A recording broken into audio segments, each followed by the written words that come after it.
To my future husband, Osias Gaston. Daddy, today is the day what we have been waiting and praying for. The day in front of our love, one together. We will be one with God, and do His will, that is marriage. I can still remember the first time you went here to court me.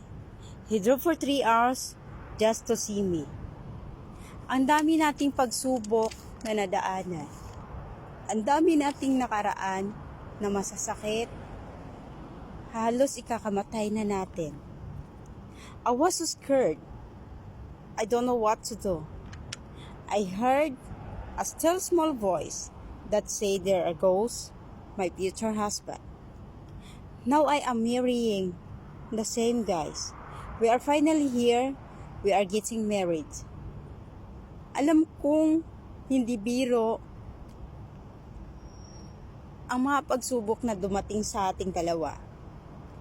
Alam kong masasakit ang mga nakaraan at mapait na karanasan natin sa buhay. Na halos ikamatay na nating dalawa at nalakpasan natin. Sabay nating lakpasan sa totoong pagmamahal natin. We will sleep next each other and wake up on the same bed. For more than I decide, I waited and prayer for you with my friends and Kuya Elmer, Ate Mary Jane, and these kids. The people here are witnesses that maximize my senior seasons. I am glad they did. Thank you all, guys. I waited and prepared for this moment. I never have I imagined that it will be you. You're not my ideal guy, nor my dream guys.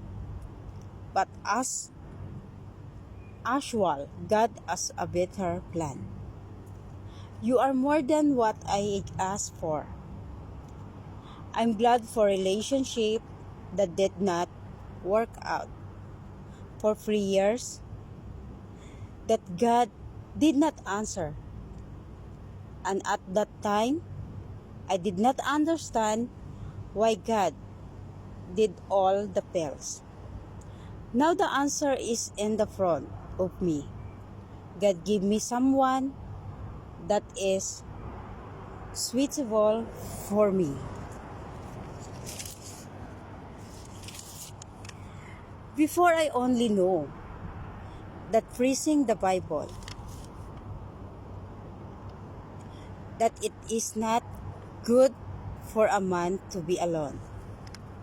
And God will give him suitable companion to help him.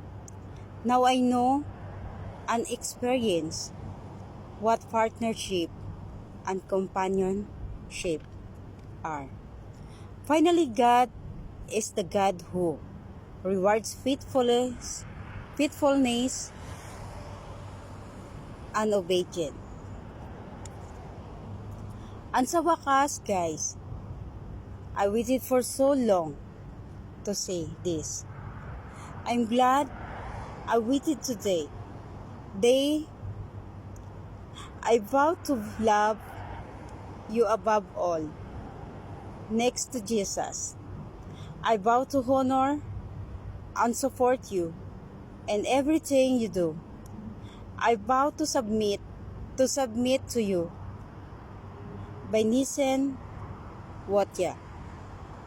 I vow to fight for this God-given relationship.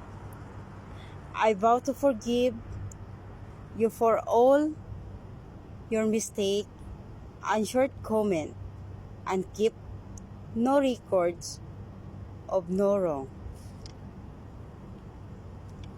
I want to make you coffee in the morning and they love you endlessly and lastly. I found to put God first and let Him to be the center of our relationship. I'm excited to start this new season with you. I love you so much, Day. At sana lahat ng pagsubok natin ay kakayanin natin sa lahat ng bagay. Kung ano mang hamon ng Panginoon, gagaling man o hindi, sana malalakpasan natin. At sana sa pagmamahala nating dalawa, walang magbabago. Hanggang sa kamatayan, I promise you, Di, till death do us part. Ikaw lang, wala lang iba pa.